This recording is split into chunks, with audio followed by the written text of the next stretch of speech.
Welcome, everybody, to the Tip In Maple Leafs podcast, episode 165. And coming up on this one, the Leafs win back-to-back games in Montreal. They come home and they blow it. They blow it all over the ice and lose an OT to the Habs.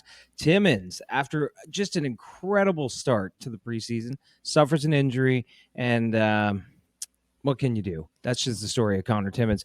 There's a lot to like about the Leafs' young prospects, and we're going to get into it, all that and more, coming up on episode 165 of the Tip In Maple Leafs podcast. Chad, finally the Leafs dress a roster that looks pretty close to what we're going to be rocking opening night. Some good things here this evening and some old habits creeping in. Didn't like that. But what I did like was this. John Tavares, before the game, a couple days ago, I'm not sure, whatever, he calls Domi a fire hydrant. Is that code for something? I think so. Marner also called Domi frisky. And I love that. Well, here we go. 165 of the Tip In Maple Leafs podcast. Let's hit the intro. Tavares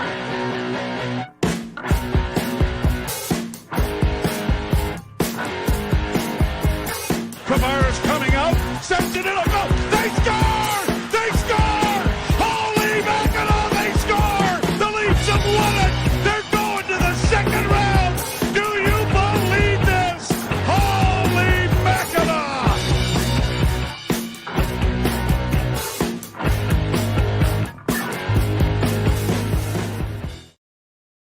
Welcome, everybody, to the Tip In Maple Leafs podcast. I'm Chad. I'm Dale. Don't forget to follow us on social media at the Tip In Maple Leafs podcast on Facebook, Instagram, and YouTube. And this, I always do that. The Tip In podcast on Twitter, and email us tipinpodcast@gmail.com. I just want to stop you for a second before we go too far. I might be having some audio difficulties because I did not hear the intro at all. I could see that it was playing. I could not hear it. Oh, I could hear it. Okay, so all good? Yeah, it's all good. I can hear you. You can hear me. All good here. Yeah, you just couldn't hear the music. No, I couldn't hear the music. Yeah, no, it's good. I could hear it.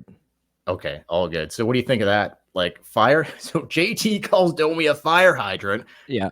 Code for something? I think so. If you think about fire hydrants squirting all over the place. And frisky as well. I mean, you put those two things together. Frisky fire hydrant. That's a recipe right there. That is a recipe. He had Domi, like his first home game tonight. Like, they've just been playing all the rookies, right? Like the back-to-back against Montreal, they go in. So rare that you see a back-to-back in the same city, like both games on Friday and Saturday in Montreal. They come home tonight, Monday night. We're doing this right after the game.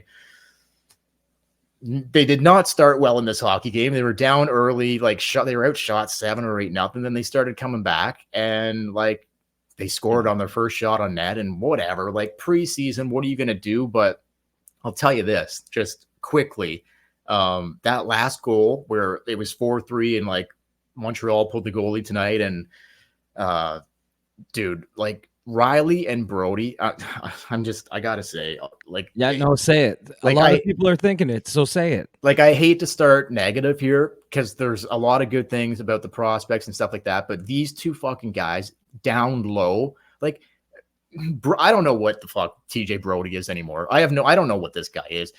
I know we both know how well Riley played in the playoffs, and Riley's got game, obviously. What the fuck is Brody doing?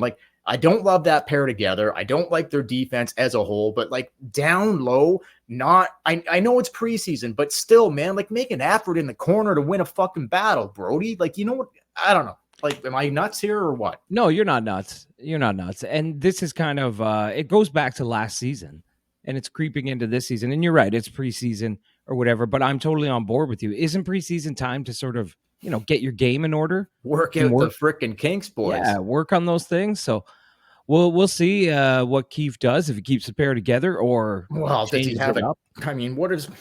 He doesn't have a lot of choice. Doesn't have now any with option. Timmins being out. His options are limited too. So, all right, so let's go there. I mean, let's just go there first then. So Timmins, Keefe said today, week to week with a knee injury. Apparently at an MRI, it didn't show anything, no surgery necessary, whatever. But I feel bad for the guy because he's been nothing but plagued with injuries his entire career. He was looking really good early in camp, and then all of a sudden, here we go, tweaks the knee. Whatever, it's probably a groin, but they're saying it's a knee.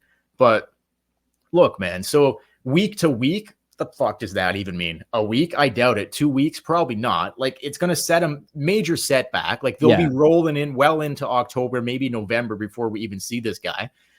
It was reported that he's probably going to miss the first 10 games of the regular season. Okay, that's a good chunk of time, man. That's That's 1/8 of the season. So you're playing catch up from there, right? So it just sucks because nothing but bad luck for this guy. Nothing but bad luck, and he did look incredible. Everyone's talking about, he's going to get a spot. He's going to play. He looks good. He might surprise and help the defense that is very lacking, and boom. And a weird play too. Like he took the hit and just you didn't really think much of it. You wouldn't think watching the play that this guy's going to be out that long. Just unlucky for Connor Timmins. Big time, man. So we'll see down the road, like if he ends up getting another shot or whatever. Who knows what's going to happen with this guy going forward. Klingberg, minor injury, Keefe says. Didn't disclose what it was. Is it a groin tweak? We don't know what it is. Well, it's groin something. Probably. Keefe says doesn't expect him out long, but can't give like a time frame on that. So like he didn't say day to day, but he just said he didn't expect him out long. I doubt we see him in any preseason game. They've only got 2 preseason games left. I doubt he gets back in there. Maybe I'm wrong. Maybe he does. But is he ready to go on, Wednesday night, the 11th of October for opening night? Maybe. I don't know. They're hoping he is, but the guy don't. They're not putting him on LTIR or anything. No. If they're not even saying day to day. The one thing about the Connor Timmins injury is that now technically you could keep Martin Jones on the roster. Okay, well, I'm going to get into that. I was just going to say, because you don't want, with Tampa Bay floating around there waiting on the waiver wire to pick up a goalie, you could hold him back from being taken by Tampa Bay. Okay, like I got a ton on Jones here to come. So the last guy, Klingberg, we'll see what happens. Yarncroc twisted his neck. His nuts? His nuts. Twisted his I don't know, neck, nuts. I'm not sure. He twisted something. He's all twisted up. But he hopes to get into one preseason game, he says. He's a veteran, so I guess it doesn't matter. But twisted neck, twisted nuts, not the best. No, not the best. Right? Like hasn't played coming off of the summer where he yarn-crocked it. He yarn-crocked his nuts. So that's what happens. Not the best for Yarncroc. I don't know. And I don't even know where he fits in this lineup right now.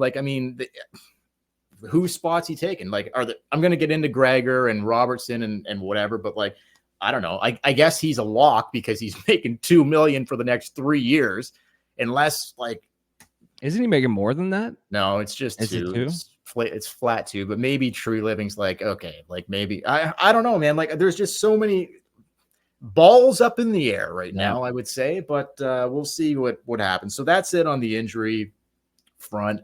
I do want to get into Jones. I think that's a big one, but I can't believe before I get into the prospects and how good that they have looked so far. They've made some cuts and some guys have stuck around, whatever. They sent some dudes to the Marlies, but on Saturday night, Chad, now I know you were doing some stuff on Saturday, so I'm not sure if you were able to catch any of the game or early or whatever, but no. I'll tell you this right now. Highlight of the Saturday night game was that last podcast we were talking about Bertuzzi doesn't like to tape.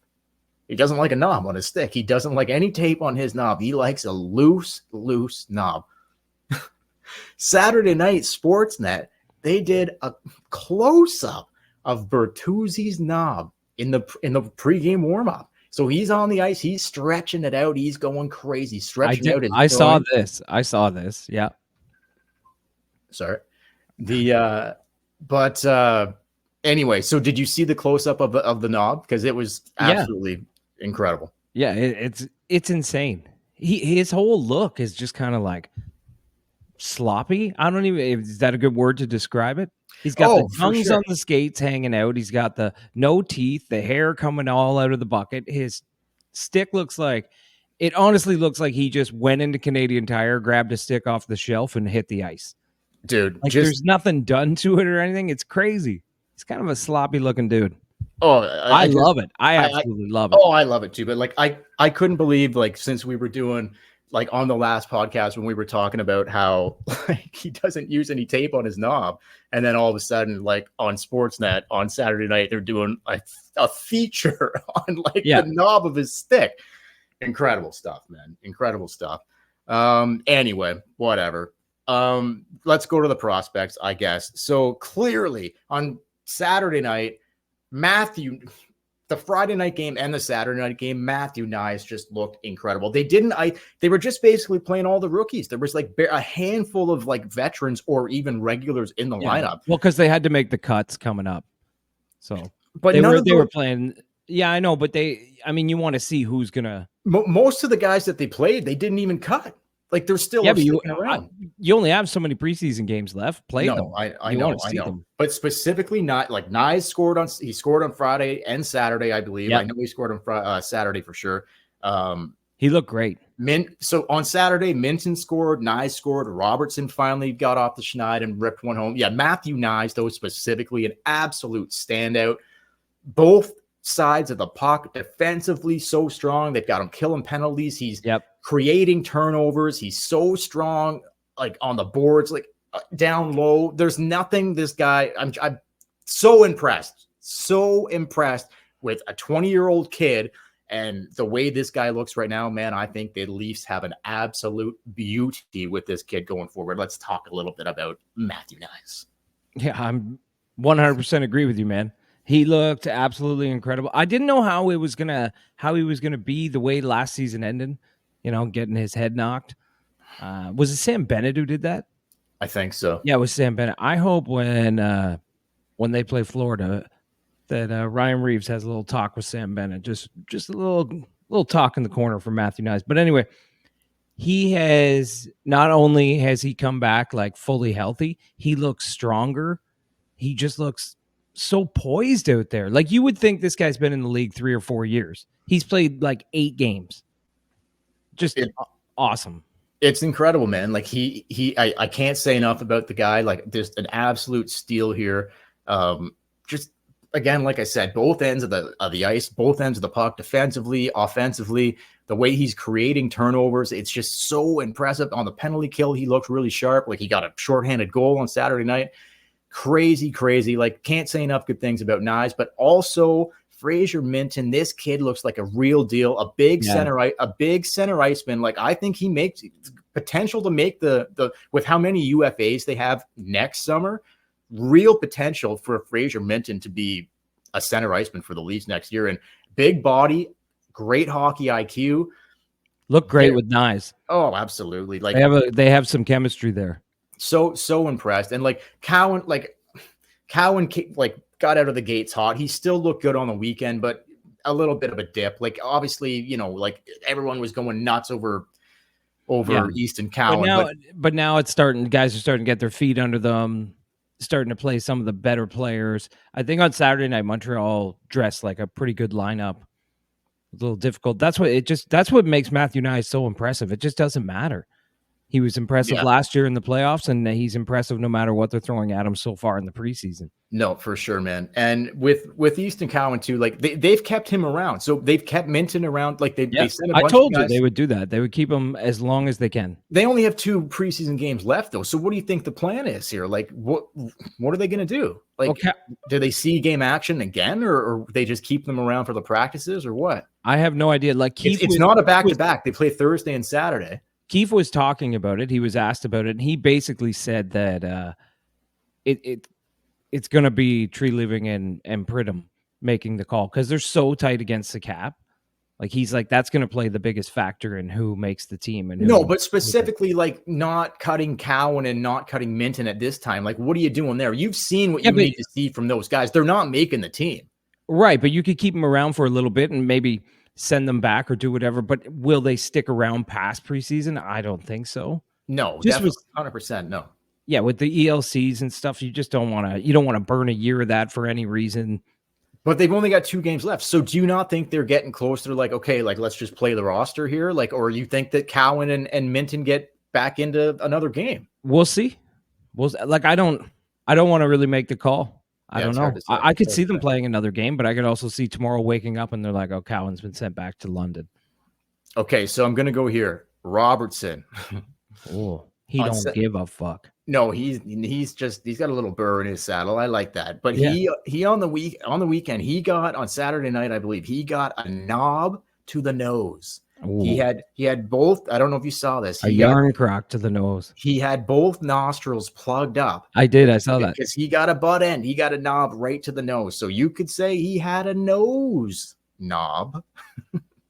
I don't even know what that means. Well, he just had a little bit of a nose knob on Saturday night for Robertson. So not the best, but he's like, I couldn't breathe. I had to take him out and whatever. So good to see anyway. Yeah. But I did like that in a preseason game. He just shoved some shit up his nose and came back out and played. Yeah, he did. Because he could have just left the game, but No, he's like, he knows that for his life. Oh, he knows, and I think he's played well. Like I like every game he's been like he's played well. He was mixing it. He was in the mix tonight again, like getting a little frisky in there. There was a bit, not a ton of craziness tonight, but like no, it was a pretty boring, like a lot of goals, but kind of a boring game all around. I really hope the Leafs this season like flip their style of play to like it's going to be tough with the top four guys up front, but like with Bertuzzi and Domi and I don't know, man, whatever. Like I just hope that they play a more in your face style. Like there's nothing more I hate. There's nothing I hate more than seeing them getting fucking pushed around after the whistle in scrums, whatever. Like, yeah, take the pace of play to like, don't sit back and just, oh, whatever. Like be aggressive, man. Like I really hope that. Yeah, no, they've always done that. They play down to their opponent. Oh, fuck. Like, so that's why, remember, it was like the last few seasons, they've had pretty bad records against bad teams because they play down to their opponent. But I know what you're saying. And tonight there was a play, and it was Reeves went into the corner and just kind of like leveled a Canadian player, and then he kind of fell. I think he was trying not to get a penalty, and he made it look. But it was just nice to see someone in a Leaf uniform just for no reason, just hitting someone hard. You know what I mean? Because you just don't see that. Just no reason. It's a preseason game. There's not really anything on the line, but he just leveled a guy. Oh, man. I really hope that they can I want to see them play a different way. I want to see them. Well, you're not going to see it from Matthews, Marner, Nylander. Well, why not? Why not? Like, why not learn from, like, because they can skate through the regular season and get away with it anyway and just be so. It doesn't matter. They don't need to play that way because they're going to be so good regardless. Yeah, I was thinking about it tonight. Like they're kind of playing I know it's preseason, but like Nylander looks great. He's flying up the ice. He's hanging onto the puck, doing incredible things. Matthews looks unbelievable again. But I'm same as you. The thing in the back of my mind is, all right, well, the playoffs are going to come, or the games are going to get tight, and people are going to get in your face. And then what? Like, what do you do when you can't play like that? Well, I guess the question I would ask you here is, are the Leafs still too soft? Are they still too soft? Well, I don't know. We have to see all the snot that got put in the lineup over the summer. Well, I know what you're saying. It doesn't matter what's around unless the big four play with a little snot. Yeah, we'll see. Anyway, okay, so I want to talk about Jones for sure, and Gregor, and we don't need to get into a lot of the guys that were cut or like they're nothing. Anybody who should still be around is around. McMahon's still around, whatever. I want to talk about Jones. I want to talk about Gregor and a little bit about the roster cuts, and then we'll get out of here. But I just thought maybe tonight, Chad, just to switch things up here, we might bring in a little something. It's getting close to Thanksgiving, and we might have a nice little sponsor advertisement from a little beautiful book out there. It's called Pumpkin Paradise, just getting everybody ready for the Thanksgiving season. Would you like to hear from them? Yes, I would love to hear from what is it? Pumpkin Paradise? Pumpkin Paradise. Here's a little ad for you folks. I hope you enjoy that. I hope you enjoy it. Pumpkin Paradise. Nice book, beautiful recipes. It's going to be tremendous. You might want to pick yourself up a copy. I will. Listen to this. Pumpkin Paradise.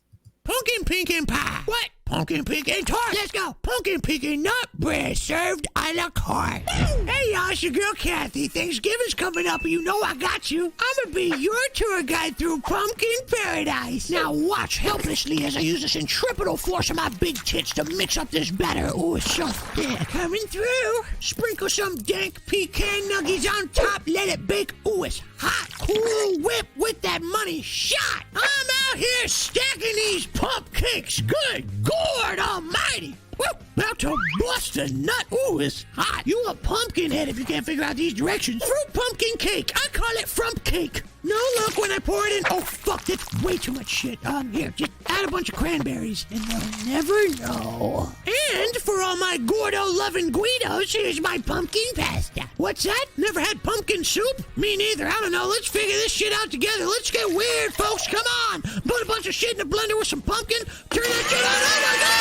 Oh, God, it smells like boiling ass. Let's just serve it up to the relatives we don't like. Fuck you, Karen. Are you trying to do No Nut November? Well, consider the following. What if I took 6 sticks of butter and then I dump in some pumpkin guts and thicken it up? Slosh it all around, drop the top, make it hot, and looks like you just lost No Nut November. You pumpkin-hating bitches. If you can't handle me at my pumpkin spiciest, then you don't deserve my pumpkin sweetness. 100 recipes! Come on, folks! The world's most underrated fruit, the pumpkin. Go ahead and Google it. I already did. It's got a seed-bearing structure. It's a fruit, bitches! Been spending most of my life cooking in a pumpkin's paradise.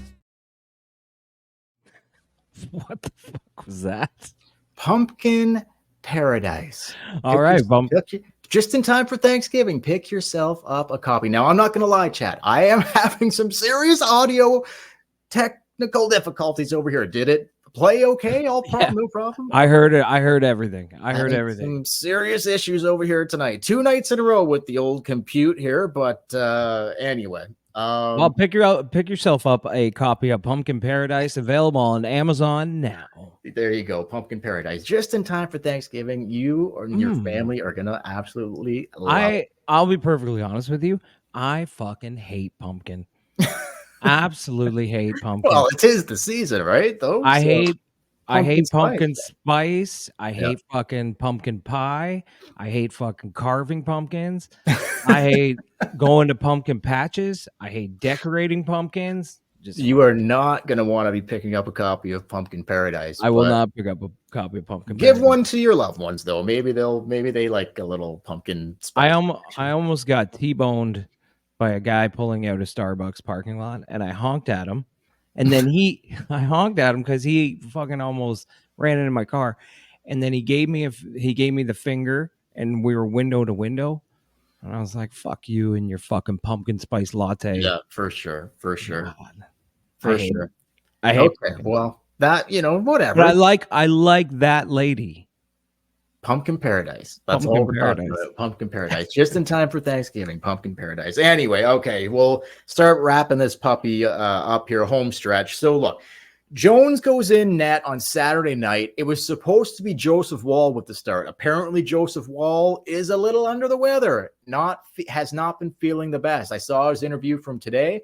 He still sounded not good. So, but he's back and he's like apparently feeling better. But anyway, so personally, on this one, because of the Tampa Bay situation, like with Vasilevsky being out for 2 months or longer, like you were saying off the top, why would Sheldon Keefe think it's a good idea to play Martin Jones for the full game against the Habs on Saturday night? Why wouldn't you play Petrozelli or like go with somebody else? You don't need to play Jones in that spot, especially because he had a fucking great game. He played the full game and he played really well. So that his stock just like all of a sudden, if you're looking around, like if this guy goes on waivers, you're like, yeah, okay, yeah, he'll work.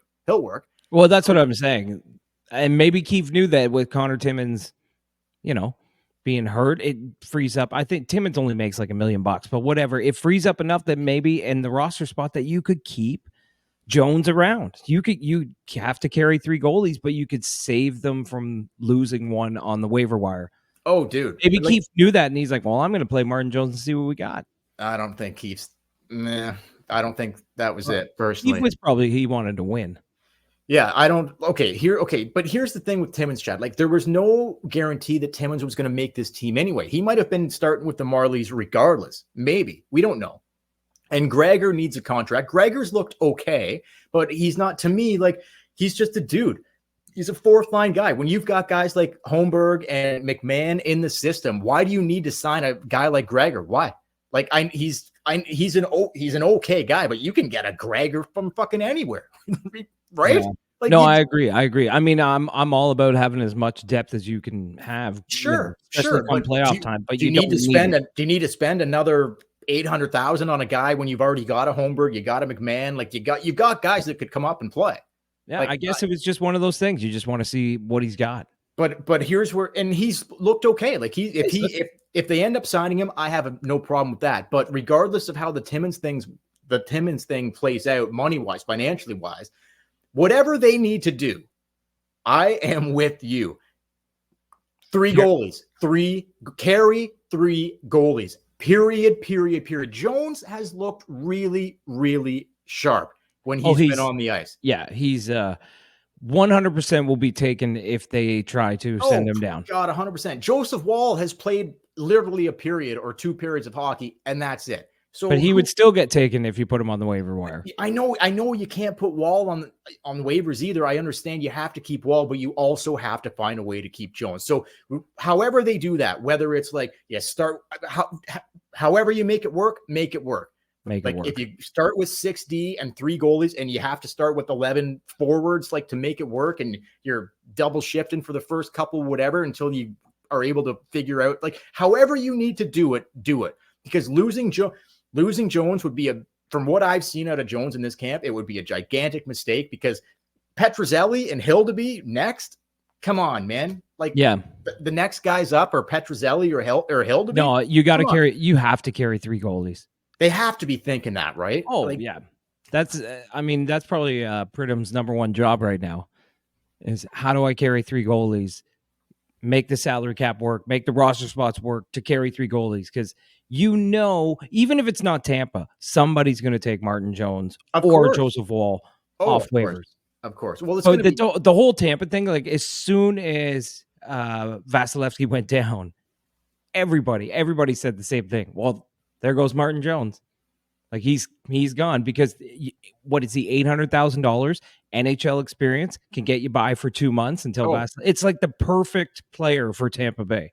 100%. And then you're right. And then Keefe puts him in, and he has a hell of a game on Saturday. I know it just makes things so much. It just made things so much worse. But okay, you hope. Like, I hope that Tree Living, whatever, he hasn't been around to have guys.